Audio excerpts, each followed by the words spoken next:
pessoal, tudo bem com vocês? Eu sou o André e estamos começando mais um bate-papo aqui no Praticadamente.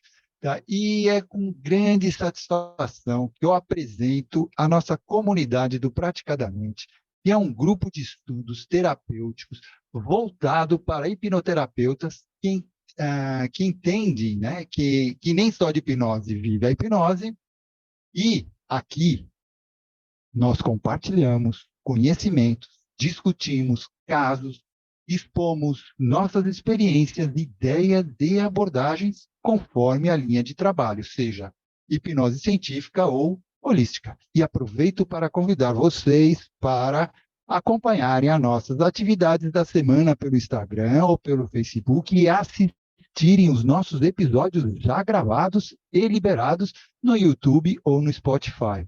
E agora, quero apresentar o tema de hoje, que será papo terapêutico, onde todos têm a voz. E a nossa mediadora será a nossa diretora-geral, Lilian Flig, e que passo a palavra para ela com uma pergunta. Lilian, nas suas terapias, o que mais te procuram para que tipo de terapia? Boa noite a todos que estão presentes aqui. Olá, Andréia. É uma boa pergunta. Boa noite a quem está nos acompanhando, ou bom dia, boa tarde, né? Que não está aqui no momento. Uma boa pergunta que você fez, inclusive, nós começamos meio que no off aí, conversando sobre esse assunto, e hoje eu tenho percebido, estava comentando com os colegas aqui, uma demanda, uma procura muito para a terapia com adolescentes. Quando eu falo terapia com adolescente, não só me procurando, mas outros colegas terapeutas que conversam e a gente troca ideia, né, no dia a dia com relação a essa procura, né, o adolescente ansioso, o adolescente que não consegue se concentrar e outras coisas mais. E aí eu estava aqui conversando com os colegas sobre isso. E aí eu estou relatando porque antes de gravarmos nós estávamos batendo papo. A gente aqui bate papo antes, depois, durante e depois, né? E aí a nossa querida Carol, ela fez uma observação muito legal aqui, que eu gostaria de pedir que ela falasse sobre isso com relação a essa procura, o motivo, né? Que as pessoas veem assim, eu estou ansioso, né? Como é que é isso, Carol? Que você tinha feito uma observação muito importante com relação a essa procura. Conversamos um pouco antes em relação à forma como eu nomeio o que eu sinto. Então, o nome que eu dou vai fazer muita diferença. Então, para os pais que ainda não estão tendo dificuldade de nomear o que eles mesmos sentem, eles levam a criança a entender que o que ela está sentindo é ansiedade, é pânico. Então, acaba que você coloca o nome em um sentimento, em uma sensação, em uma emoção, e a criança depois ela não sabe identificar o que realmente é. Então, eu posso estar eufórica, eu posso estar feliz, eu posso estar triste, eu posso estar ocupado, mas eu estou o tempo todo ansioso, o nome disso sempre é ansiedade, então a gente tem que renomear esses estados, vamos colocar assim. É bem interessante isso, realmente. Eu não sei se os outros aqui têm notado isso, que realmente isso que a Carol falou, da nomeação, é bem importante, porque realmente todo mundo chega e fala que está ansioso. Né? Tô agitado, tô ansioso. Né? Fala, Tipo, generalizando, né? Generalizando, qualquer tipo de estado ou qualquer tipo de sentimento seria ansiedade, né? Isso. Ou então já estou com fobia. Né? Às vezes não é nem medo, mas nem é preocupação, é fobia já. A pessoa já joga lá para algo mais, né? A pessoa deixa, às vezes, de fazer uma coisa que é da obrigação dela. Ela procrastina, ela deixa de executar e vai ficar no nível de ansiedade elevado. Aí, para não fazer, que isso também acontece, tá? Nós vamos fazer um recorte aqui, não vamos colocar isso como uma generalização também. Para não fazer, ela cria uma crise de pânico. Não consegui fazer, não consegui executar porque eu tive uma crise de pânico. Não consegui trabalhar porque eu tive uma crise de pânico. Então, eu tive uma cliente que ela, de forma recorrente, ela falava de crise de pânico. E na hora que eu fui levantar as questões, era assim, eu não queria trabalhar. Né? E é claro que a gente tem, sim, as crises de pânico. Mas o que a gente faz? A gente vai buscar entender o que desencadeia. Por que eu chego nesse estado? Que explode a minha ansiedade e eu vou chegar num ponto que eu já não tenho mais controle dela. Eu não sei nem aonde que eu estou mais. A gente usa o nome, para isso a gente nomeia fragmentação. Isso que você falou é bem interessante, porque é até mesmo não só com relação ao não quero trabalhar, como às vezes até uma pressão que está ocorrendo no trabalho, ou algum desconforto com alguma situação, e a pessoa, ela, em vez de pegar e identificar aquele problema e procurar resolver, ela começa a andar, a falar, não, eu estou nervosa, estou irritada, não quero ir, né? Começa a botar o que é mais comum, ansioso, né? Ou estou depressivo porque está extremamente triste por uma situação que ela não consegue resolver. E aí, é por isso que nós terapeutas, na verdade, a gente tem que... Você foi diagnosticada onde? Você foi no médico, né? Passou por uma análise clínica realmente para chegar a essa conclusão? Em alguns casos, a gente está até precisando, está tendo que pedir uma revisão. Porque existem pessoas que vêm porque foram no terapeuta e o terapeuta falou, olha, você tem, mas quem mais te diagnosticou? Quanto tempo para diagnosticar? E qual que era a formação da pessoa? Exatamente. Existem profissionais que eles não têm autorização para diagnosticar. Eles não têm formação suficiente para diagnosticar. Muito importante. E aí fica tudo muito hipotético, né? Então, sempre que chega, eu pergunto primeiro de onde veio, quem te colocou essa placa, né? Porque às vezes já chega com a placa. Então, já chega com a placa. Eu sou bipolar. Eu recebi uma demanda hoje assim. Viu minha apresentação e falou, olha, eu sou bipolar, tenho ansiedade, tenho crise de pânico, estou fazendo terapia, mas não está dando resultado. A pergunta é, toma remédio, quem te diagnosticou, quando foi, qual era o contexto? Porque às vezes assim, eu fui diagnosticada aos 15 anos, eu tenho 35, por exemplo. O que já mudou de lá para cá? Muita A gente está medicada desde então, com praticamente a mesma medicação. Então, a gente tem que perguntar, tem que pedir uma revisão, tem que redirecionar o médico. Não temos autorização para tirar remédio, para mexer em medicação, fazer nada disso. Mas a gente tem sim como questionar e dizer, volte ao médico e peça para ele te dar um novo diagnóstico. Ou para revisar isso, ou revisar a medicação. E isso que você está falando é bem interessante, porque, por exemplo, com relação aos adolescentes, o que eu tenho percebido é que, na verdade, não é nem uma ansiedade, não é nem caso clínico, é excesso de atividade. A estrutura do colégio tem que dar conta, porque eles têm um programa, eles colocam muita matéria para os alunos adolescentes, e além das matérias que eles têm que dar conta no colégio, eles têm as atividades do dia, né? Muitas vezes é o curso disso, o curso daquilo, e aí mas é muita coisa mesmo.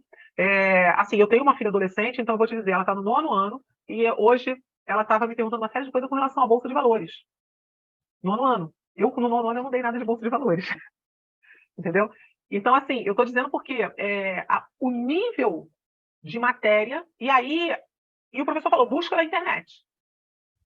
E aí, não só, eu estou falando dela, mas assim, de outros adolescentes também, que eu fui conversar, e excesso de matéria, eles não sabem por onde eles vão, eles não têm organização, e os pais não sabem orientar, não sabem o que está acontecendo, como lidar com aquilo. E aí ele fala, eu estou ansioso, tem crise de pânico, não se concentra, não dá conta na escola. O volume de atividade. E tem atividades, tem conteúdos que, se a gente for considerar gerações passadas, a nossa geração, assim, se for transitar no tempo, você vai ver que tem determinados conteúdos que a pessoa não tem nem maturidade ainda para encarar isso. Exatamente. Não tem conexão suficiente, não tem vivência suficiente para gerar determinadas conexões, então eles ficam perdidos. E ao mesmo tempo sendo muito cobrados. E aí você tem que performar, e às vezes você disse disso tudo, né? Tem a matéria, você tem que performar, você tem que lidar com as suas emoções, seus hormônios alterados, e ainda tem que estar ali num nível de equilíbrio zen. É humanamente impossível isso, nós estamos cobrando no nível que está... E aí vem também o seguinte, o que você está estudando para ser o quê? Qual é a sua profissão? Eu atendi uma cliente, ela tem 14, no final da semana passada, a ansiedade já está explodindo porque ela não tomou decisão sobre a carreira que ela vai querer escolher. Falta 4 anos. Pressão enorme, né? É isso que eu estou falando. Eles estão perguntando a profissão. Aos 13 anos. Porque a que eu atendi agora, ela tem 13. E aí eu caí nessa de perguntar, mas você já tem... Porque tem alguns que já têm uma ideia, tem uns que já querem, já sabem, mas são poucos. Uhum. E a gente ainda tem um problema que ao longo da vida, você vai ter 4, 5, 6 carreiras, se eu não me engano, uma coisa assim, acho que são 5 ou 6 carreiras para essa geração que está agora. Quem está agora na etapa de tomar decisão, eles não vão ter uma escolha só. Nossa, eu estou ansiosa porque eu tenho que tomar uma decisão para a vida toda. Eu falei, quem te falou isso? Quem te falou isso está desatualizado já. Vamos falar agora sobre a atualização das coisas. Que a realidade agora é essa, você vai ter muitas carreiras. Pode até ser que você queira ficar numa só, mas você vai ter várias formações encaixando uma na outra. E sem contar as profissões novas que estão surgindo. sem contar as que a gente nem tem ideia de que vão existir. Exatamente. Então, começando a surgir ao longo, né? Compartilhando com vocês, em 99 eu entrei no curso de turismo. Numa época que era uma coisa assim, nossa, que bacana, né? Tá, o mercado está aquecido, tá, era turismo e fisioterapia. E aí eu desisti da fisioterapia e fui pro turismo. Aí no turismo eu vi que eu podia estudar outras áreas também. Eu estava dentro da faculdade com um monte de opções, eu queria fazer um monte de coisa, queria saber de um monte de coisa. Aí eu fiz pós-graduação e fui para psicologia também. Uma professora falou, você não sabe o que você quer porque você está fazendo várias coisas. Era uma professora de filosofia, que hoje a gente entende assim, que ela deveria ser a pessoa para pensar de uma forma expandida, né?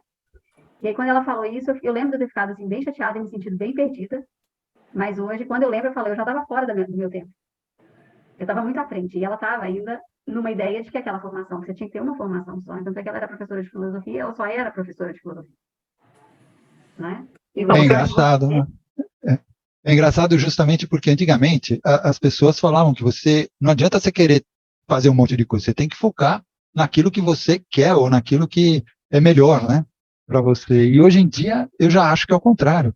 Faça tudo o que você quer para chegar num ponto e falar, puxa, isso daqui é o melhor para mim, né? Mas é difícil ter essa opção também, porque as faculdades, elas não têm faculdades que você vai começar um curso e ter várias opções, né? Como é que eles estão fazendo? Estão fazendo algumas faculdades, estão fazendo tipo assim, o básico, 2 anos, e daí depois do básico você pode escolher, dentro daquele básico, né, que você escolheu, várias outras profissões, né? Então, você sabe que hoje, boa noite a todos, né? Você sabe que há uns 10 anos atrás eu assisti um vídeo que falava assim, interdependência ou morte. Aí ele estava explicando que as empresas que não se ligassem a essa interdependência iriam desaparecer. Eles citam várias empresas que, ao longo desse período, fizeram essa interdependência crescer e outras que preferiram não fazer e realmente fecharam. Né? E essa interdependência que ele falava naquele vídeo, você vê hoje. Né? Existem profissões que se interligam e uma precisa da outra para que tudo flua. Então, a concepção de mercado mudou também. Né? A concepção de profissional mudou. Antes, eu era especialista em dedo direito do pé esquerdo. Entendeu? Agora não, o cara tem que ser especialista na área dele e tudo que envolva a área dele, o que mudou drasticamente. Então, hoje não é mais um profissional, é uma equipe multidisciplinar. E esse conceito de equipe multidisciplinar está abrindo novas estruturas de profissionais, novas tendências que são incríveis. A gente não sabe mesmo, o que a Carol falou é verdade, a gente não sabe onde vai parar isso. Se hoje a gente, como terapeuta, a gente precisa saber sobre marketing. Sobre tudo. Eu falo assim, que era uma área que você pensava em ter contratar alguém para fazer isso. Hoje em dia, não, você tem a obrigação de saber sobre isso. Você tem que saber sobre venda, você tem que saber sobre administração, você tem que saber de tudo. Porque quando o eu empresa, antigamente era assim, você chegava no consultório, atendia e estava tudo certo. Hoje em dia, se você fizer isso, você vai fracassar. Porque não é suficiente entrar no consultório e só atender. Porque o cliente não vai nem chegar, praticamente. A não ser que você tenha uma rede que vai te indicar no boca a boca. Mas ainda assim, você tem que ter um reforço dessa rede. Porque hoje, ou você é muito bom na sua área, assim, muito bom que eu digo, você tem um índice de sucesso enorme para não precisar de nada disso, né? Ou ferrou, entendeu? Você vai ter que se especializar em fazer videozinho, vai ter que se especializar em colocar a sua cara nas mídias para as pessoas te conhecerem, senão ferrou. E esse negócio que você falou, você vê, o adolescente, ele tem excesso de matéria, você tinha comentado, é verdade, tem os hormônios, tem a cobrança, além da cobrança do colégio, tem a cobrança dos colegas, da família, do meio, né?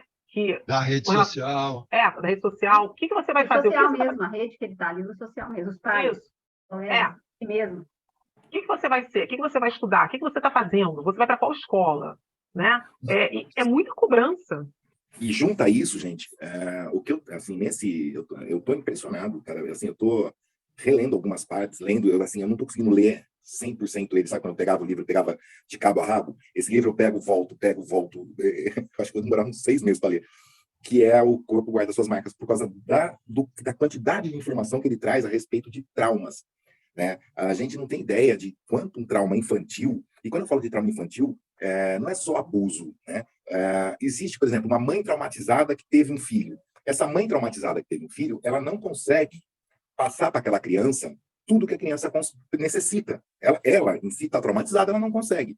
Então, aquela criança vai já ter um déficit emocional que vai desencadear N problemas na adolescência.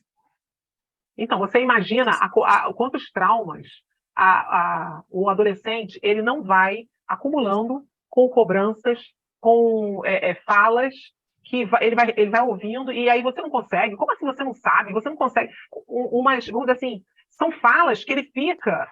eu estou falando porque eu, além de ter adolescente, eu atendo da adolescente também, né? E aí eles vêm com umas falas, mas eu não sei, mas eu tenho que saber. Mas por que você tem que saber? Entendeu? Eles vêm achando que eles têm que saber. Senão ele não passa de ano. O grande problema é essa pressão também, né? Que nem hoje, que nem nesse livro ele fala muito da memória, e é isso que eu estou estudando mais a fundo, entendeu? Porque o que acontece? A memória de pessoas traumatizadas, ela se forma diferente, e ela não tem não é uma memória que você fala, tem começo, meio e fim.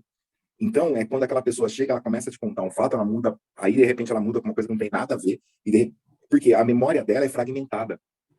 E aí essas crises de pânico, essas crises que as pessoas têm falado, muitas vezes está ligada ao quê? A flashbacks, né? De memórias traumáticas que vêm naquele exato momento que ela está passando por aquela emoção. Então, o que ele fala que dispara isso? Cheiros, sons, toques,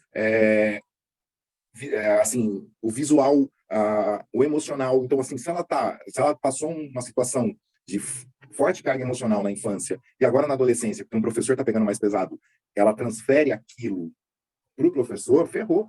Ela começa a ter N problemas, porque ela não quer mais ir na aula, ela começa a ter N situações, e assim, não é que foi o professor o errado, mas ele vira um ponto, né, o que a gente chama dentro da hipnose, de ancoragem de uma situação dolorosa, que ela não vai conseguir mais lidar sem ajuda.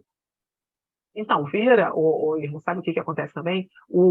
Vira tipo assim, eles falam, né, meme, o bullying, ou seja, eles criam um certo deboche. Hã? É o que está acontecendo agora com o cancelamento. O cancelamento. E aí isso aí. De isolamento um nível muito mais elevado muito mais intenso do que o bullying. Exatamente, eles isolam a pessoa mesmo, é um cancelamento mesmo, eles isolam. E aí, ele não sabe, deixa de lado. Hã? Eles chamam de cancelamento lá. O nome é cancelamento. Esse eu não estou sabendo. O que seria o cancelamento? Cancelamento é uma forma de bullying, só que você isola a pessoa. É feito um isolamento. Então, duas amigas, uma quer ganhar mais destaque que outra. Ela cria uma história a respeito da outra, e essa outra vai ser isolada por todo o núcleo, por toda a rede. E nesse estado que ela fica de estar cancelada, de estar isolada, ela vai sofrer vários tipos de bullying de várias pessoas da rede. Seria o ostracismo. Eles jogam as pessoas no ostracismo. Qual que é a definição disso, para quem não sabe? O ostracismo é uma palavra do tempo da minha avó, né? Na verdade... Seria assim, a moderna é cancelamento, né? A moderna é cancelamento. Mas isso aí tem... Assim, é interessante que eles colocam nomes novos para coisas que já têm. Mas na psicologia, você vai atender um adolescente que vai falar ostracismo ou você vai falar um cancelamento? Então, denomina para nós, que somos leigos. Eu vou explicar para ele exatamente isso. Eu falo, olha, quando um artista, por exemplo, ele está numa novela, ele está de destaque, ele está bem, ele tá, né, ele vai nos lugares, ele é reconhecido, e papapá, tem todo aquele glamour. De repente, acaba a novela, a Globo não chama mais ele para nada, ou a emissora não chama ele para mais nada, e ele fica lá 2, 3 anos recebendo o salário para não ser pego por outra emissora, mas também não aparece. Então, depois de 1 ano, 2 anos sem aparecer na mídia, essa pessoa some, porque tem outros que já estão aparecendo, que já estão em destaque, que roubaram a situação, o glamour dele, né? Essa coisa da fama é efêmera. Né? Assim, se você pegar Balthazar Gracilian em 1640, quando ele escreveu a Arte da Prudência, ele já falava da fama e fortuna. Né? Se você tem que ter os dois e tomar cuidado com os dois. Para você, porque um faz falta e o outro faz falta. Então, essa parte do ostracismo é o quê? É quando a pessoa teve esse glamour e some, do nada some. E aí ela chega nos lugares, não é mais reconhecida, aí ela sente aquela falta, ela sente como ela está sendo abandonada pelo público dela, sabe? Aí começa todo um drama dentro da... Era muito comum no meio artístico. Mas hoje, como as pessoas estão na internet e estão se autopromovendo, e isso acontece, é a mesma coisa que acontecia antes com os artistas, só que agora está acontecendo individualmente. Irmo, eu vou trazer para você vamos clarear a ideia. Isso seria um isolamento. Você vai isolar a pessoa, foi colocada na geladeira, é o menino que fica na hora do recreio isolado e ninguém senta com ele para fazer o lanche. Isso é o que você definiu. O que eu estou te dizendo é pulverização de informação para queimar a pessoa, palavra da nossa época, queimar o filme do outro. E ao queimar o filme do outro, isso está num nível de bullying muito mais intenso. E não tem um isolar e ninguém conversar, tem uma supervisibilidade ali, negativa, para isolar essa pessoa. Ou seja, atualmente é a fofoca na rede, né?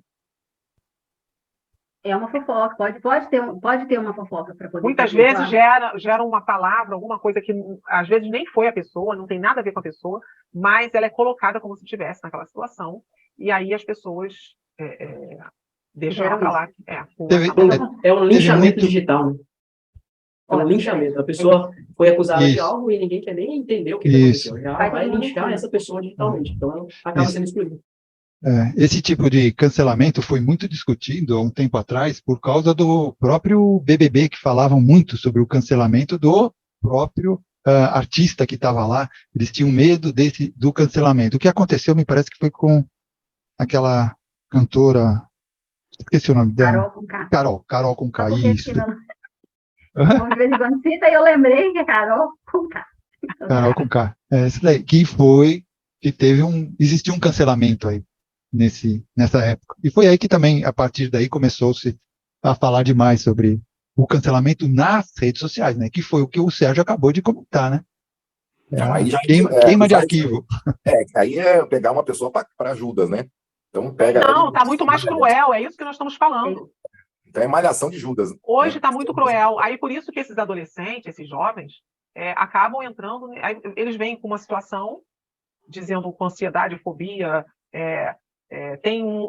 dá um certo horário, ele entra em pânico. Aí quando você vai ver os gatilhos, vai investigar o que é, aí você vai ver que tem uma história por trás. Normalmente assim, entendeu? E quando você vai falar sobre estratégias para lidar com isso, minha amiga está se comportando assim, assim, assim, está falando isso de mim. Quando você vai falar das estratégias para a pessoa sair disso, ela fala assim, mas vai parecer que eu estou sendo uma pessoa tóxica. Eu falo, tóxica? Quem que está sendo tóxica nesse? Quem que é o lado tóxico da história? Aconteceu isso comigo, sei lá. Peraí, quem que é tóxica da história aqui? É você que está passando pela situação ou é ela que está provocando a situação? Gente, tá invertida a coisa. Estão invertendo tudo. Então, quando você percebe... O que é tóxico, então? Né? Então, Carol, olha que louco. Nesse livro, ele fala que as pessoas que têm trauma, que geralmente têm vínculo com traumas, independente de qual seja o trauma, mas que tenha vínculo com traumas anteriores, elas têm essa tendência de se sentirem culpadas. Elas estão passando pelo problema e acham que a culpa ainda é delas. Isso a gente encaixa, por exemplo, numa situação de uma violência doméstica, onde um dos dois, o casal, que é tanto homem quanto mulher passa por isso, vai sentir que o que está acontecendo é responsabilidade e culpa da pessoa. Por uma desvalorização, por uma autopunição até, né? Não, mas imagina isso numa criança. Com esse contexto do trauma. Não, mas imagina uma criança que teve os pais mais distantes ou que teve, assim... porque nesse livro ele trata de um negócio que eu sempre falei do quarto dedo do pé ligado ao apego, né? Mas eu nunca aprofundei na questão do apego. O quarto dedo do pé direito tá ligado ao apego. Tá, legal. Eu falava isso, mas assim, o apego para mim era mais genérico, sabe? Era ligado à posse, ligado a sentimento de possessividade. E nesse livro, na verdade, tem dentro da neurociência, tem estudos relacionados a apego. Porque o apego é fisiológico no ser humano. E e quebra desse apego gera traumas na criança. Mas em que fase? Na fase até pós-gestação, quando a mãe, quando vai amamentar, não consegue. Tem N problemas nessa fase do contato da criança, bebê, com os pais, ou quando ela começa a ter seus 2, 3 anos, que ela começa a questionar e pega pais, às vezes, estressados, que geram nessa criança N situações que não criam esse apego saudável. Então, ela vai ser uma criança que ela vai ter dificuldade em equalizar níveis de segurança. Então, como a amígdala dela não vai conseguir ter um senso de segurança saudável. Então, qualquer coisa pode, assim, abalar muito as funções neurofisiológicas dela, principalmente a da amígdala, que vai levar ela a ligar um sistema de alerta que não desliga. E aí ela não sabe explicar isso, entendeu? E quando você pega um adolescente, se você pega um adolescente que sempre foi bem acolhido na família, que tem uma estrutura familiar mais adequada, se ele passa por uma situação dessa, a tendência dele é se recolher dentro da família, né? Então ele tem um ponto de apoio. Então ele sofre menos. Ele vai sofrer sim, mas isso não abala tanto. Agora, as crianças que não têm esse ponto de apoio, o adolescente que não tem esse ponto de apoio no pai, na mãe, numa estrutura mais organizada, esse eu acredito que sofra 1000 vezes mais, entendeu? É nesse contexto que eu estou colocando agora a questão. Pode falar. O que acontece é o seguinte, que você vê, na verdade, vai tendo, no passar do tempo, uma reincidência, um agravamento, quando não é visto no momento que está acontecendo, e aí, sim, chega um ponto que a criança, o adolescente, no caso, ele não consegue, assim, interagir com os outros. E aí, sim, pode virar realmente algo bem disfuncional, né? Uma real ansiedade, uma real fobia, porque não foi visto há tempo, né? Até porque os pais não estão sabendo lidar, não estão sabendo identificar. Não, porque porque mudou bastante. Que antes, na rua, por exemplo, você tinha os amigos da rua. Então você saía na rua, por mais que você brigasse com um com o outro, você era obrigado a sair na rua, porque você só tinha ali para brincar. Então você saía, você tinha que fazer de novo as pazes, você tinha que reorganizar a estrutura ali para você conseguir ficar lá à tarde, entendeu? Então, assim, hoje, a internet é muito simples. Briguei, tá, desligo, acabou, fico na minha casa. Então não tem essa necessidade de interação. Fica isolado, né? Não só isolado, como, assim, é diferente a interação, porque na internet eu posso desconectar você. Pronto, acabou. E você não fala mais comigo. Que nem você tá do Rio de Janeiro. Uhum. Você começa a falar muita besteira, eu desligo você aqui, pronto, e aí? Isso foi um grande problema da volta da pandemia nas escolas, né? Dos adolescentes, dos jovens. Quando eles ficaram com uma certa fobia social, entre aspas, na verdade, porque eles ficaram muito online, e na hora que eles foram para o ao vivo, eles não tinham como pegar e desligar a pessoa, ou eles não tinham como fechar a câmera, né? Eles eram obrigados a se expor e eles não queriam, muitas vezes, a exposição. Eles até ficavam mais retraídos, né? Eu observo muitas crianças hoje, assim, eu tenho 2 pequenas, e o que eu vejo é essa questão de se incluir digitalmente também, né? Que agora a gente tem que pegar esse lado aqui, né? Se atualizar para isso. Na questão, não sei se você já falaram, você vai na rua e criancinhas de 2 anos, sei lá, menos que isso, fazendo dancinha de TikTok. Então, cara, olha como que isso, as informações, elas chegam delas de uma forma tão grande, né? Pela facilidade de informação que tem.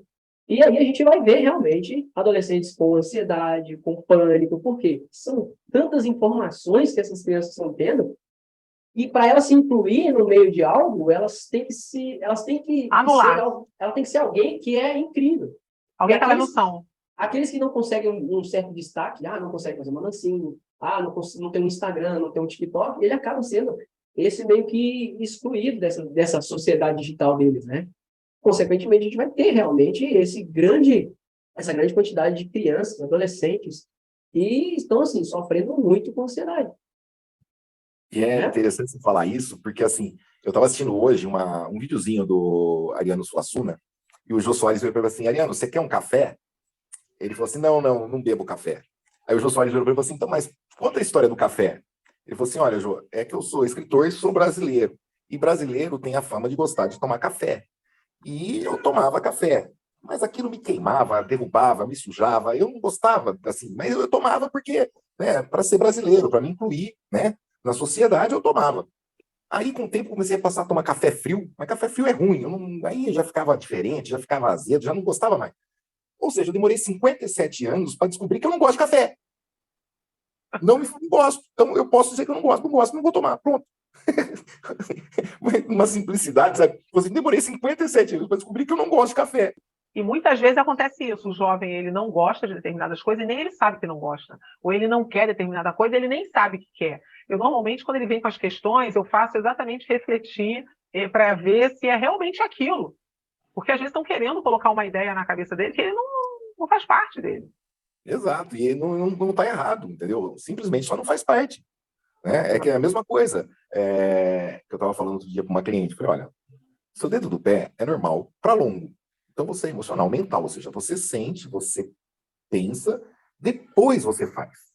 Então, não tem como você trabalhar num lugar onde a proatividade esteja em primeiro lugar, porque você não é proativa, você é reativa. Você precisa pegar as informações, reestruturar essas informações na sua cabeça e vir com a resposta.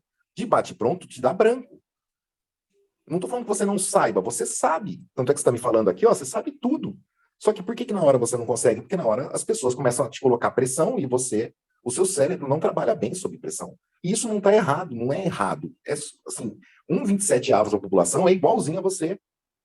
E 1/3 é muito próximo a você. Então, só que 2/3 não são. Então, mas a pessoa, às vezes, para se enquadrar, é o que acontece muito, como o Sérgio falou, para fazer parte do grupo, ele vai lá e faz aquilo. Ele não vê, não é estimulado ele pegar e se conhecer e ver o que ele gosta, né? Todo mundo está fazendo isso. Todo mundo está... E aí eles vão indo, né? E isso vai criando um mal-estar, ele vai se fechando, ele vai criando sentimentos que ele não entende, que normalmente não há conversa. Eles não têm conversa sobre a parte emocional, é só a parte de dançar, de fazer, de agir, é só a parte ativa. Eles não têm uma reflexão, não têm uma... Gente, não tem contato, eles não têm toque, eles não sabem tocar o outro, eles não têm essa conexão corpo com corpo, eles não têm mais, eles não sabem dar valor a um abraço. Então, mas as próprias matérias nas escolas não são reflexivas, não são de levar a pessoa à reflexão, a maioria. Entendeu? Eles têm que refletir. Eu tô com dificuldade na minha de 9 anos, é isso, cara. Ela vai fazer as continhas de matemática dela, ela quer o negócio pronto.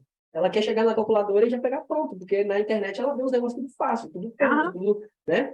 E às vezes eu falo, olha, isso, aí às vezes eu falo assim, olha, filha, essa continha aí, ó, esse número, por que ele pegou emprestado desse outro número que está na frente dele? É pensar. Por causa disso. Então, quando ele pega emprestado, quanto que ele vale agora? Aí ela começou a pensar. Mas até chegar esse ponto de eu ensinar ela, deu um quebra-pau danado daquele, viu? Porque eu queria mostrar para ela que ela precisava pensar para responder. Não, ela queria a resposta. Ela falou, então eu não vou fazer, amanhã a professora vai e me ensina. Olha só. Olha como elas querem um negócio para alguém tem que fazer para mim.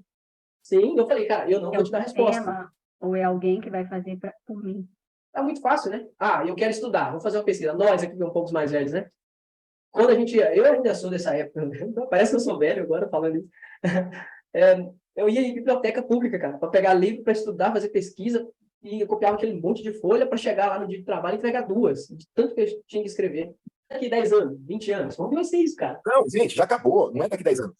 Essa porcaria já está agora integrada ao Instagram. Então, mas olha só, o Irmo, quando o adolescente ou a criança tem orientação de que, olha só, está tudo realmente aí, mas você tem que aprender a pensar, você tem que aprender a raciocinar, e estimula ele a fazer esse raciocínio, é diferente de quando ele não tem essa orientação. Eu vou te dizer por quê. Aqui em casa, a Luísa está na fase da redação. Então tem que aprender a construir a redação. Aí o professor fala para fazer uma redação, ele põe a característica que ele quer. É muito fácil. Outro dia falou assim, mãe, como é que usa esse negócio que o pessoal está falando agora do chat? Eu falei assim, inteligência. Ela já veio, Você tem que raciocinar, você tem que pensar. Porque o que acontece? Por mais que ele traga para você pronto, vai ter um momento em que você vai ter que analisar determinados assuntos. E isso eu estava ouvindo muito o pessoal falar. Ele vem a inteligência artificial e faz todo esse resumo aí que você falou. Só que se você for ler minuciosamente, se você realmente tiver entendimento do assunto, você vai ver que vai ter umas lacunas ali que não vai estar legal.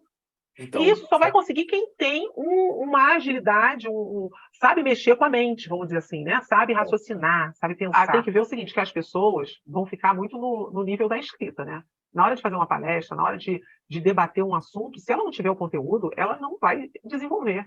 Então só que isso vai gerar uma superficialidade, assim, já está gerando uma superficialidade enorme. E essa superficialidade enorme agora vai virar intelectual. Porque antes tinha uma superficialidade emocional, que já tem, que é o que a gente está vendo aí, as pessoas chegarem pra gente, eu tô com ansiedade, eu tô com depressão, eu tô com isso, eu tô com aquilo, porque ela tem uma superficialidade emocional que ela não sabe nem falar para mim o que ela tem. E agora vai chegar... E tem outra coisa, isso tudo já entregam, tudo resumido, Lia. Você não precisa, como eu estava falando aí antigamente, a gente ia para a biblioteca, lia livros e livros e livros, e nós fazíamos os resumos. Hoje você entra aí, né, nesse novo GPT, né? O GPT. Sabe o GPT? Ele já entrega tudo, ele já entrega tudo resumido. A pessoa vai lá, lê aquele resumo, e aí ele vai ter como discutir, como debater qualquer assunto. Então, olha só, deixa eu ver se vocês concordam comigo. Isso tudo é real. Só que nós, como terapeutas, nós temos que orientar as pessoas que a gente atende que é real, é necessário, temos que saber lidar, mas que o sucesso quem vai ter vai ser aquele que sabe desenvolver o assunto. Na hora de você ser arguído, na hora de você entrar, se você não reconhece, você não vai conseguir. Hã? Falou bonito agora, arguído. Na hora que você for debater, nós estamos conversando aqui. Eu chego lá e falo assim, Ilmo, eu escrevi um livro sobre... peguei lá, Reich, peguei isso e aquilo e tal. Eu não entendo nada, mas eu peguei lá pelo chat GPT, não é isso? Peguei lá, montei tudo, escrevi um baita livro, meu livro é um sucesso. Aí eu vou conversar com você que entende do assunto. E aí eu fico muda. Eu não sei. Além de você ficar muda, você ainda vai sair por cima, porque você vai falar assim, não vou passar o meu conhecimento para você. Tá bom. Se for cara de pau, ainda sai por cima. Aí é muito cara de pau mesmo, você falou, muito cara de pau. Então, e na verdade é o seguinte, pelo que eu tenho lido, pelo que eu tenho estudado, vamos dizer assim, o controle, o controle, o sucesso, eu não sei se seria bem esses termos, ele vai ficar para aquelas pessoas que realmente têm entendimento, sabem usar a ferramenta e sabem manusear de forma a englobar o todo. Não vai adiantar só você pegar e... Vai ter aqueles que vão usar a ferramenta para o crescimento, como ferramenta, que é a função principal dela, que é ser uma ferramenta, o que eu estou vendo hoje é, nego, como ganhar dinheiro com o ChatGPT. Por quê? Os caras entram lá, o ChatGPT monta um e-book, porque eles vão só fazendo as perguntas, o chat que vai respondendo, eles compilam aquilo, organizam aquilo bonitinho, cria lá um e-book de autoconhecimento, mas acontece que no final das contas o pessoal vai o quê? Vai ter que ir para terapia, nós temos que atender esse povo todo, porque esse povo todo está fazendo tudo assim, assado, mas não estão com equilíbrio emocional, eles não estão com entendimento, eles não estão se conhecendo, eles não estão se olhando, só estão lá no... entendeu? Não estão fazendo a leitura deles, nem a leitura do outro. É isso que eu tô falando.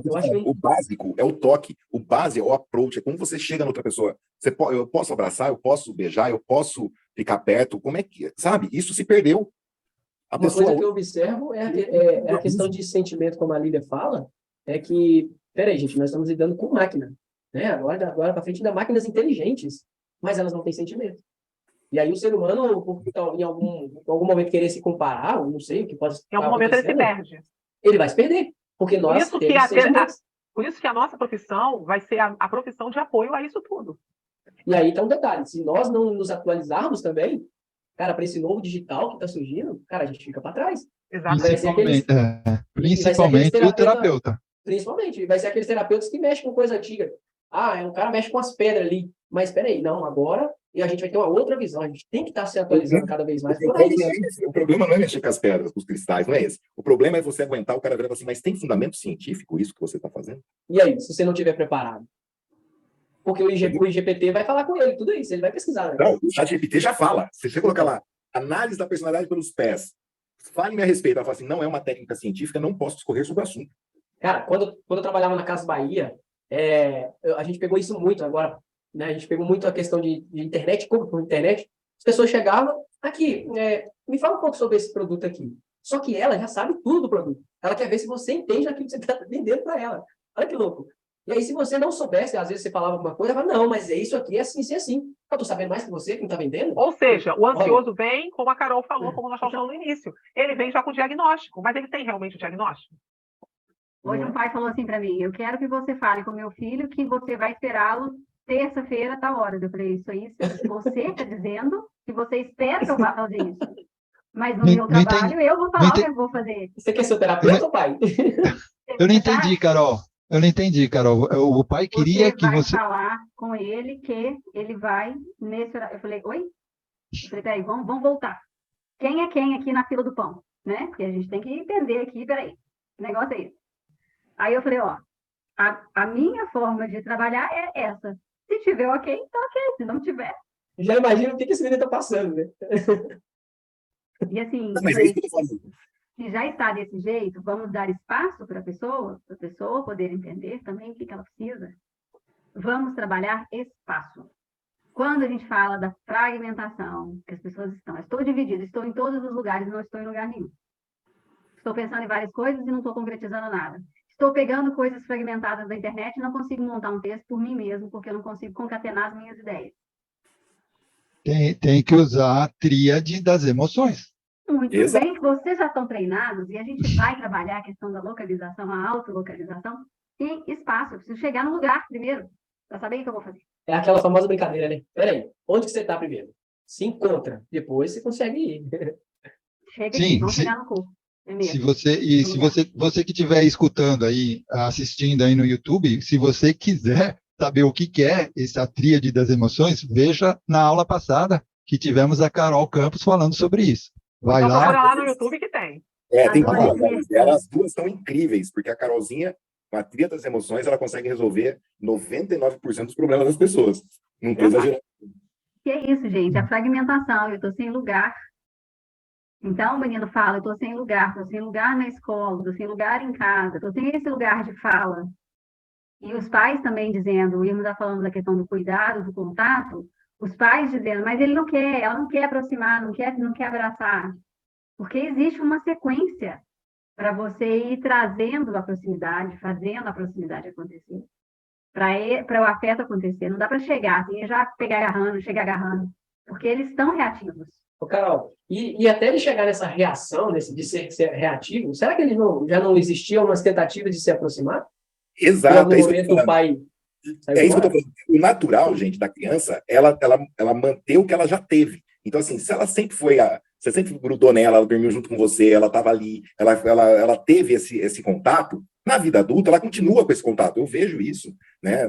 Dentro da minha família, eu vejo com meus sobrinhos, a gente chega, abraça, beija, brinca, pego eles, e tá tudo bem. Agora, por quê? Porque sempre tiveram. Agora, a criança que não teve, para você resgatar, é esse o enfoque desse livro, né? O Corpo Guarda Suas Marcas.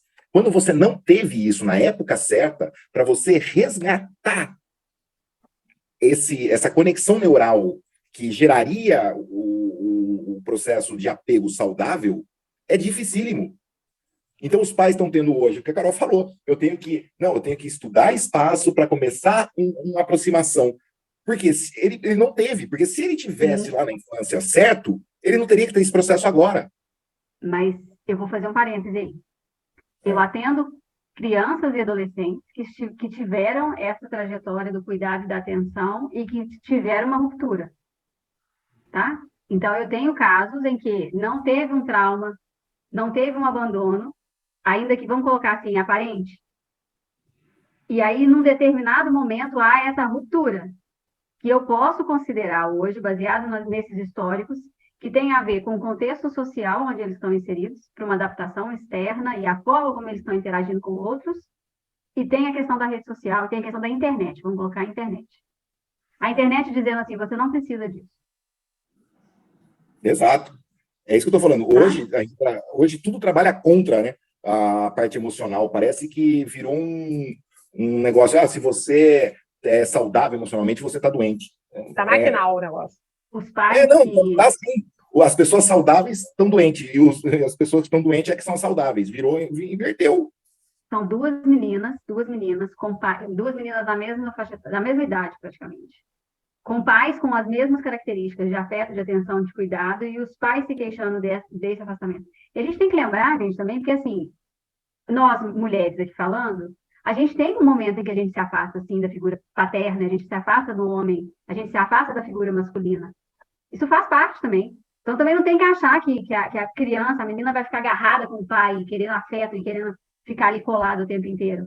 Seja com ele, com outras pessoas. A gente tem os momentos de afastamento, de proximidade. Então, isso também a gente tem que tratar como algo natural, sabe? Faz parte do processo também. Sim. Mas o que eu estou trabalhando, assim, trazendo mais, é o enfoque do que existe um porto seguro. Você pode se afastar, você pode até ir para outro planeta, mas você sabe que você tem um porto seguro. E a pessoa que sabe que tem esse porto seguro, mesmo que ela não use esse porto seguro, que seria o contato do pai, o contato da mãe, o contato do irmão, que seria o acolhimento dele, se necessário, isso gera N dificuldades para a pessoa, que às vezes ela nem percebe que as dificuldades estão ligadas a não ter um porto seguro dentro da família, porque isso não foi criado no processo de desenvolvimento dessa criança. Né? E você vê hoje famílias assim mais desestruturadas do que estruturadas. emocionalmente. Não estou falando socialmente, estou falando emocionalmente. Pessoas desestruturadas decidem ter filhos e não tem outro resultado que não vai ser gerar crianças que, se elas não se virarem para poder serem um pouco mais estruturadas, elas não vão conseguir, elas não têm referência. Exato. Uma base não existe uma base. Construiu ali um castelo de areia. Então, a mulher quer ter um filho com um cara que tem que ser perfeito, tem que saber jogar futebol, tem que ser um excelente pai. De repente, no meio da vida dele, ele fala assim: eu gosto de homem, detesto futebol. Como é que faz? Entendeu? Então, a mulher também, eu acho que esse imaginário, a gente também tem que trazer muito. Eu trabalho muito isso com os adultos. Eu falo que vamos pôr um pouco mais o pé no chão. Vamos fincar o pé no chão aqui, porque tem hora que fica com a cabeça nas nuvens, o corpo lá sem gravidade, voando, né? Sei lá, no universo. No espaço. Eu observo também, muitos pacientes às vezes vêm me procurar, talvez a Carol dá um exemplo aí, todo mundo, tá? Ô Sérgio, você podia atender minha filha? Minha filha está assim, assim, assado. E aí, eu gosto sempre de dar umas investigadas antes de fechar alguma coisa, e eu vou ali, né, observando o que está acontecendo, e no final a gente acaba descobrindo que, peraí, não é sua filha que está com problema. É você que não está suportando lidar com o problema que é. Não, é você que não está suportando a vivência que a sua filha está tendo. Você que está precisando de ajuda para entender o que está diferente do que você. Está diferente do que você planejou, né? Isso, então aí a pessoa dá uma bugada, né? Não, eu não preciso de terapia, eu não preciso de ajuda. Mas no final a gente vai mostrando para ela, fala, pera, vamos fazer uma então, aí a gente vê o que dá para fazer. Como que é isso aí para vocês? Tem situações que eu falo assim, eu não vou atender seu filho, sua filha, eu vou atender você. Teve um caso recente, eu comecei a atender a menina, e aí a menina começou a falar, a menina falava assim, não, mas eu tô vendo que ela me quer, tô vendo que eu tenho que lidar com os meus problemas e tal. Aí um dia me deu um estalo, eu falei assim, eu tô encerrando aqui com você. A menina levou um susto, porque ela falou assim, mas como assim? Eu falei assim, tá encerrado, eu tô encerrando com você aqui, e pronto. E fiz contato com a mãe, falei, agora é você que vem. Ah, é você que vem, porque o problema não é a sua filha, é você querendo que ela vá resolver o problema que você cria para ela, e acabou a palhaçada. Acabou a palhaçada, vamos trabalhar esse trem direito aqui. E aí acaba que você vai aonde está o problema mesmo, né? Imagina, o choque que os pais levam, gente, é muito louco. Porque eles acham que os filhos estão com problema. Mas peraí, é você que não está suportando essa situação. Eu peguei olha só, a filha é 30 e poucos anos. 30 e poucos, mora com a mãe, e aí tal. E a mãe dela, pelo amor de Deus, podia atender minha filha, não sei o quê. Eu pensei que ia ser 15 anos, 16 anos.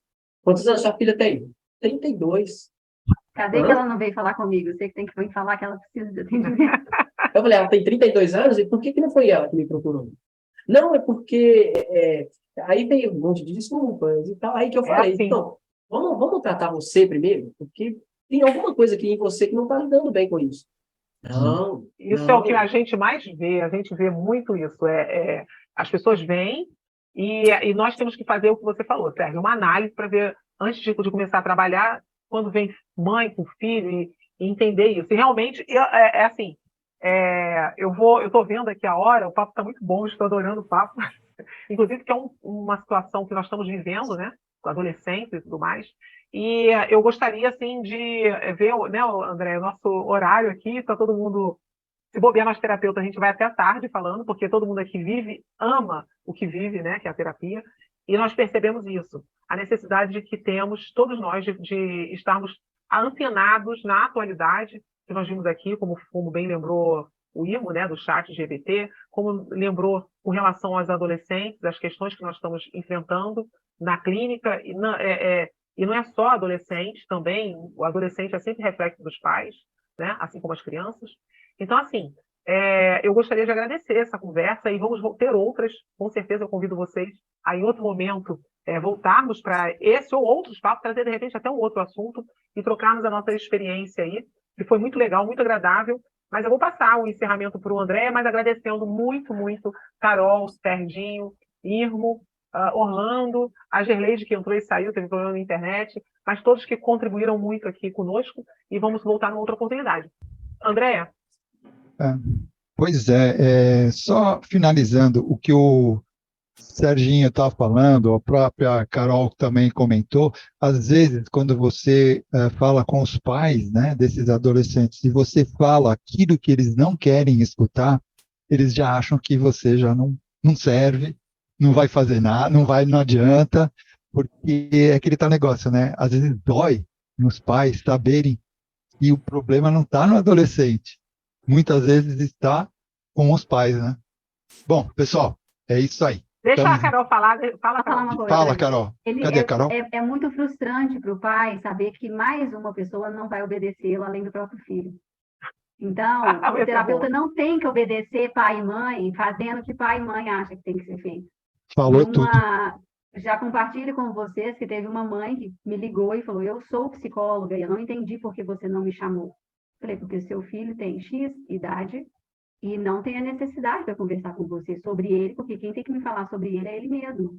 E ela ficou inconformada. Falei: então, talvez na sua época e a sua formação tivesse com essa demanda, mas a minha percepção não tinha. E você precisa respeitar a minha integridade e a minha intervenção, o meu formato de trabalho. Então, assim, é muito complicado ter ainda um terapeuta que não obedece. E aí você pode fazer suas escolhas. Então, terapeutas, nós podemos fazer as nossas escolhas, inclusive dizendo: eu não vou te ofender. Exato. Por isso a necessidade de sermos livres para atuar da forma como nós precisarmos fazer, com os nossos valores, porque senão a gente vira mais um que vai ser criação do meio aí, que vai ter que se submeter a determinadas coisas. Aí quem vai precisar de terapia vai ser o terapeuta. Exatamente. Depois fica super frustrado que não está conseguindo trabalhar. Claro, você está na mão de todo mundo, né? Exato. Obrigada, Perfeito. pessoal, pelo partilha. Perfeito, Carol. Obrigado você. Ilustrou bem o nosso fim aqui. Disse tudo. Então, pessoal, estamos encerrando aqui mais um bate-papo de terapeutas, que foi sensacional.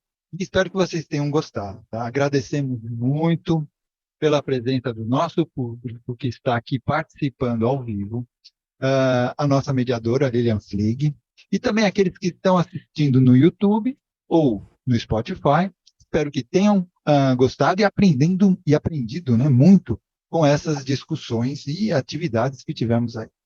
Para continuarmos evoluindo juntos, eu convido a todos a interagirem conosco, deixando seus comentários, sugestões e feedback. Isso é muito importante para que possamos melhorar sempre e trazer o melhor conteúdo para vocês. Não se esqueçam de curtir, compartilhar e se inscrever no YouTube e em nossas redes sociais, e assim juntos podemos fazer a diferença na hipnoterapia e transformar a vida das pessoas. Então, vamos nos despedindo e a gente se encontra na nossa próxima aula do Praticadamente. Até lá, pessoal!